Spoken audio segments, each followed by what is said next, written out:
Halo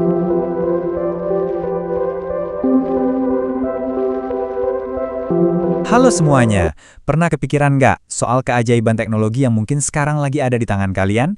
Sebuah alat yang bisa bikin kita membekukan waktu dan berbagi cerita tanpa perlu satu kata pun. Yuk, kita mulai perjalanan dari perak nitrat sampai ke swafoto. Pasti pernah kan? Kayaknya hampir semua orang pernah deh. Jepret makanan siang yang kelihatannya enak banget, atau pemandangan matahari terbenam, atau ya iseng-iseng swafoto, terus dalam sekejap langsung dibagikan ke seluruh dunia. Gampang banget dan rasanya modern banget. Tapi, sadar nggak sih kalau tindakan yang kelihatannya simpel banget itu sebenarnya adalah bagian akhir dari sebuah cerita inovasi yang panjang banget, 150 tahun. Yip, setiap ketukan di layar ponsel kalian itu adalah puncak dari sebuah perjalanan teknologi yang luar biasa. Oke, jadi ayo kita mulai dari yang paling kita kenal ya, kamera yang ada di saku kita semua. Yap, bener banget. Kita ngomongin kamera smartphone. Kenapa kamera smartphone bisa sepopuler ini?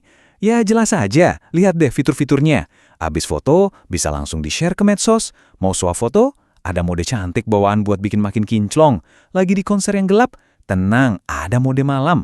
Bahkan, kita bisa pasang lensa tambahan loh. Mau foto yang super lebar atau yang super dekat, bisa semua.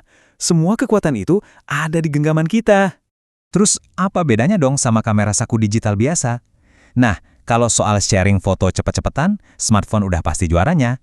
Tapi, kamera saku itu biasanya punya senjata rahasia, zoom optik. Ini tuh kayak pakai teropong beneran, bukan cuma ngezoom gambar digital yang ujung-ujungnya pecah. Plus, kamera saku sering punya mode-mode khusus, misalnya buat motret olahraga yang gerakannya cepat atau pemandangan yang luas banget. Oke. Kita udah ngobrolin alatnya nih. Sekarang, coba kita mundur sedikit dan bertanya sesuatu yang lebih dasar. Sebenarnya apa sih fotografi itu? Waktu jari kalian mengetuk layar buat motret, sebenarnya apa sih yang terjadi? Prosesnya itu, wah, jauh lebih keren daripada sekedar arahkan dan jepret. Ini tuh kayak sedikit keajaiban sains. Intinya tuh sebenarnya simple banget. Fotografi adalah teknik menangkap cahaya. Itu kuncinya. Nggak ada cahaya, ya nggak ada foto. Jadi kita itu secara harfiah lagi melukis pakai partikel-partikel cahaya yang memantul dari semua benda di sekitar kita.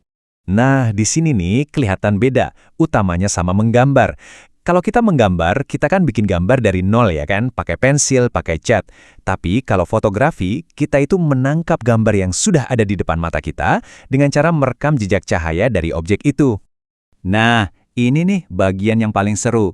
Gimana ceritanya kita bisa sampai ke titik ini? Yuk, kita telusuri perjalanan seru lensa dan cahaya ini. Teknologi di balik swafoto kalian itu, percayalah, nggak muncul gitu aja dalam semalam. Ini tuh hasil dari lebih dari 150 tahun percobaan, kegagalan, dan tentunya momen-momen aha yang mengubah dunia. Coba kita lihat lini masa ini. Awal mulanya itu di tahun 1614, waktu Angelo Sala sadar kalau bubuk perak nitrat, semacam bahan kimia gitu, warnanya jadi hitam kalau kena matahari. Keren kan? Nah, loncat 2 abad kemudian, tahun 1816, ada Joseph Nicephore Niepce yang memasukkan kertas berlapis bahan kimia yang sama ke dalam sebuah kotak. Dan cereng, lahirlah cikal bakal kamera. Sekarang, sensor elektronik di HP kita ngelakuin hal yang persis sama, tapi jutaan kali lebih cepat. Perubahan dari reaksi kimia ke sirkuit elektronik ini bukan cuma sekedar pembaruan loh, ini tuh revolusi total. Coba deh kita lihat lebih dalam bedanya analog sama digital. Tabel ini ngejelasin semuanya dengan ringkas. Kamera analog, mungkin ada yang pernah lihat atau bahkan pakai, itu kan pakai roll film yang ada lapisan kimianya. Cahaya yang masuk bakal memicu reaksi kimia buat melukis gambarnya. Nah, kalau kamera digital, dia pakai sensor elektronik buat mengubah cahaya jadi data, jadi kode-kode digital. Proses elektronik inilah yang bikin kita bisa langsung lihat hasilnya di layar.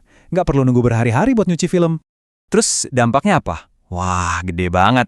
Revolusi digital ini bisa dibilang bikin semua orang jadi fotografer. Prosesnya jadi jauh lebih gampang, lebih cepat, dan bisa diakses sama siapapun yang punya ponsel. Fotografi bukan lagi cuma buat kalangan tertentu, tapi udah jadi semacam bahasa visual global. Bahkan, gara-gara ini muncul profesi-profesi baru yang dulu nggak pernah kita bayangin.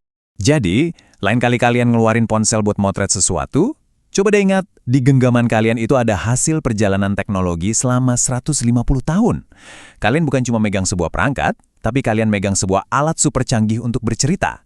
Nah, pertanyaan terakhirnya, dengan kekuatan itu di tangan kalian, cerita apa yang akan kalian sampaikan ke dunia?